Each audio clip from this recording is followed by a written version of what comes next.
Et yo les guerriers du web, j'espère que vous allez bien. Alors attendez, ça grince. Ça devrait être pas trop mal. On va régler un peu l'écran. Tac tac.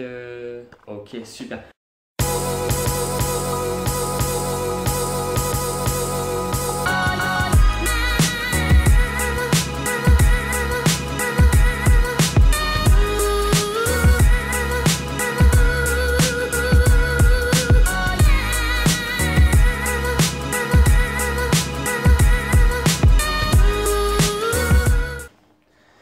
Ok, donc les bases pour devenir fort. Pour moi, il y a 4 bases, 4, on va dire, grandes parties. T'as vu l'accent que j'ai pris parce que j'allais bloguer et j'ai dit des grandes parties. Donc pour moi, il y a 4 grandes parties sur les sports de combat, comment devenir fort en sport de combat. C'est très simple, il y a le physique, le cardio, technique et la lucidité. Alors on va commencer par le physique. Alors pour moi, le physique c'est super important du fait que si tu combats et que tu n'as pas un minimum de physique, même si tu es très technique, très cardio, si tu tombes contre un mec qui a le physique, le cardio et la technique, il va t'exploser, c'est clair. Concrètement, avoir un physique où tu peux t'imposer, où tu peux encaisser, c'est super important. Alors bien évidemment, je te le dis pas de devenir bodybuilder, hein. Bien évidemment, si plus tu vas être énorme, moins tu vas être rapide. Après, chacun va rechercher ce qu'il veut dans son sport de combat, c'est à toi aussi de faire ta propre expérience. Comme disait Bruce Lee, je te donne ma méthode et c'est à toi de construire ton style.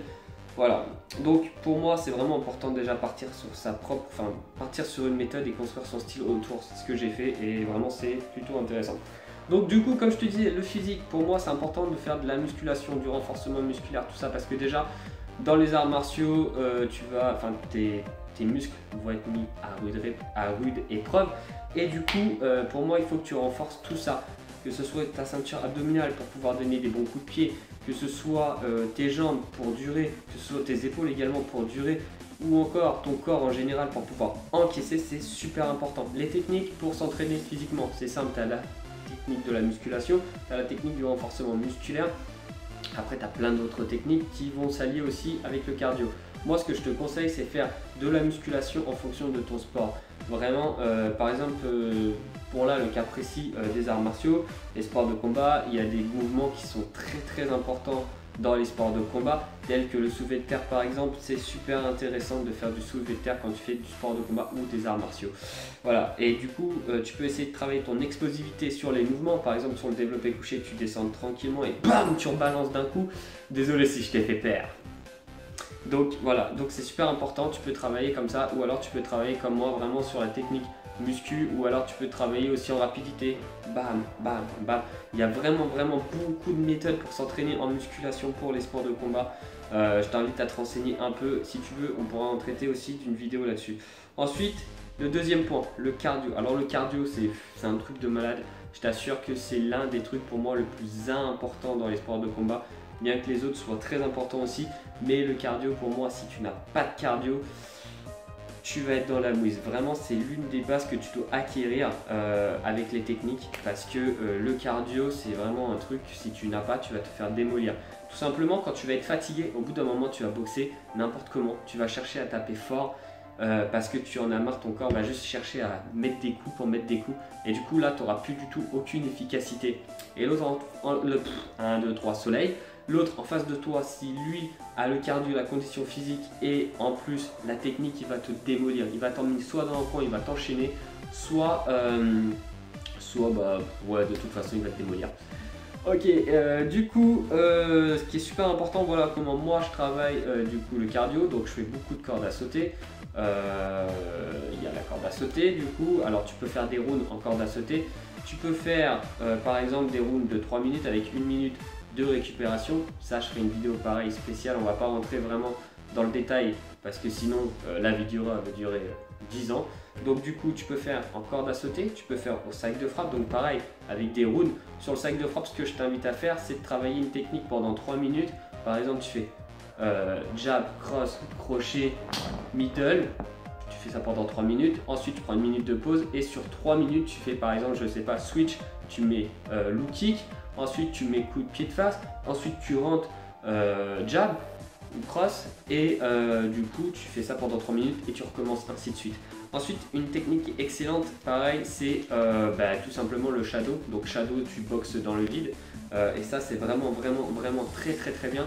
Alors, le principe du shadow, si au bout de 3 minutes, pareil, tu fais des rounds de 3 à 5 minutes, tout dépend le style de combat que tu pratiques. Si au bout du round, tu es claqué, tu es fatigué, tu n'as plus de patates, c'est que tu le fais mal. Vraiment, en fait, tu dois, à la fin de ton round, tu ne dois pas finir dans cet état. Enfin, si tu prends juste cette partie de vidéo, si tu arrives sur la vidéo et tu prends juste cette partie, ça fait très bizarre ma tête. Même moi, ça m'a fait flipper en train de me filmer. Ok, donc du coup, je te disais, le shadow c'est super important, mais il ne faut pas que tu sois fatigué. Le principe du shadow, c'est de travailler le cardio, certes, mais c'est de travailler aussi la technique. Tu peux travailler après le cardio en allant courir. Moi, je suis pas très fan de courir, je cours jamais. Je courais avant, mais j'aime pas ça. Tu as la piscine aussi qui est excellente pour avoir un gros cardio. Pour moi, la piscine, c'est vraiment au top. Je suis pas fan non plus, malheureusement. Donc moi, voilà comment je travaille mon cardio: sac de frappe, corde à sauter et shadow. Ensuite, on va passer sur le côté technique. Alors la technique, pourquoi c'est super important? Parce que tout simplement, si tu sais pas donner correctement un coup de pied ou donner correctement un coup de poing, j'ai envie de te dire, au bout d'un moment, tu peux avoir le cardio ou le physique que tu veux, tu vas te faire démolir. Tu vas te faire démolir parce que ton coup de poing il sera mal donné, ta garde elle sera mal placée, le gars il va voir, il va se déplacer, à la limite il va prendre un coup, il va comprendre vite fait en 30 secondes. Généralement 30 secondes, 45 secondes en combat, ça te permet de cibler un peu ton adversaire. Si là, en tout début, t'es pas du tout technique, ta garde elle est pourrie, au lieu d'être bien là comme ça, t'es complètement ouvert, le gars il va se dire ok, il m'en a mis une, le prochain je décale, je lui mets un crochet, je le mets KO. Et concrètement, ça peut aller très vite dans le combat. Donc voilà, la technique c'est super important. Comment tu peux travailler la technique? Pareil, avec les outils que je viens de te citer précédemment. Sac de frappe, en shadow. Tu peux travailler, si tu fais des arts martiaux à côté de tes sports de combat, dans les Tao, dans les katas, essayer de vraiment faire des mouvements propres. Tu peux essayer tout simplement faire des coups de pied. Par exemple, si tu galères sur un coup de pied, tu t'entraînes pendant 1 minute, tu fais le même coup de pied, tu prends 1 minute de pause ou 30 secondes et tu recommences. Le but, c'est vraiment de la répétition. Comme disait Bruce Lee, j'ai plus peur d'un adversaire qui va répéter 1000 fois le même mouvement plutôt que d'un adversaire qui va connaître 1000 techniques. Tout simplement, un adversaire qui va répéter 1000 fois le même mouvement va savoir le placer, va savoir à quel moment le donner et va être super efficace sur ce mouvement. Voilà la technique. Et le dernier point, c'est la lucidité. La lucidité, c'est ce qui peut te faire perdre un combat. C'est ce que je te parlais au début avec le cardio, le physique, tout ça. Si au bout d'un moment tu es fatigué en combat et tu n'es plus lucide, souvent c'est ce qui se passe dans les nouveaux. Moi j'en vois beaucoup, ils vont faire, quand ils vont commencer les combats, ils vont vite se fatiguer et du coup plus être lucide. Et c'est là où je te dis, tu vas essayer de taper fort parce que pour toi il faut taper fort parce que tu es dans le combat, tu n'as plus le choix, tu es fatigué, il faut que tu cherches un moyen pour t'en sortir. Le souci c'est que vu que tu es peu lucide, ton coup de 1 il ressemble à rien, tu vas te fatiguer parce que tu vas mettre énormément d'énergie dans le coup que tu vas donner. Et autre problème, si tu es plus lucide, tu vas manger. Donc comment tu travailles ta lucidité? Tout simplement en te fatiguant. C'est-à-dire que quand tu es fatigué, moi c'est ce que je dis, c'est ce que j'aime bien, vraiment arriver à fond, vraiment me crever et dire voilà, là maintenant c'est à partir de là que je travaille vraiment. C'est-à-dire qu'au moment où je suis vraiment fatigué, que j'en peux vraiment plus, et je me dis c'est vraiment là que l'entraînement commence parce que c'est là où je vais travailler ma lucidité, c'est là où je vais travailler vraiment tout. C'est-à-dire que si je suis capable de donner un bon coup de poing en étant fatigué, je serai capable de donner un excellent coup de poing en étant en bon état. Et ça, c'est super important. Donc voilà, on a fait le tour des 4 bases pour moi pour devenir un bon combattant. J'espère que cette vidéo t'aura plu. N'hésite pas à t'abonner à la chaîne, à me lâcher un petit pouce bleu, bien évidemment, ça fait toujours plaisir. Tu peux activer la petite cloche qui est juste en bas de la vidéo pour être alerté de mes dernières vidéos, de mes dernières sorties. Moi je te dis à bientôt, je t'invite à me rejoindre également sur Instagram où je publie quasiment tous les jours en revanche, beaucoup de photos, où je publie quelques textes. Donc je t'invite à me rejoindre sur Instagram, donc c'est Fit Fighter officiel. Donc voilà, tu trouveras vite ma tête sur Instagram, t'inquiète pas, tu vas vite me reconnaître. Donc voilà, moi je te dis à très bientôt pour une prochaine vidéo. Et surtout n'oublie pas, car Super Saiyan, Fit Fighter.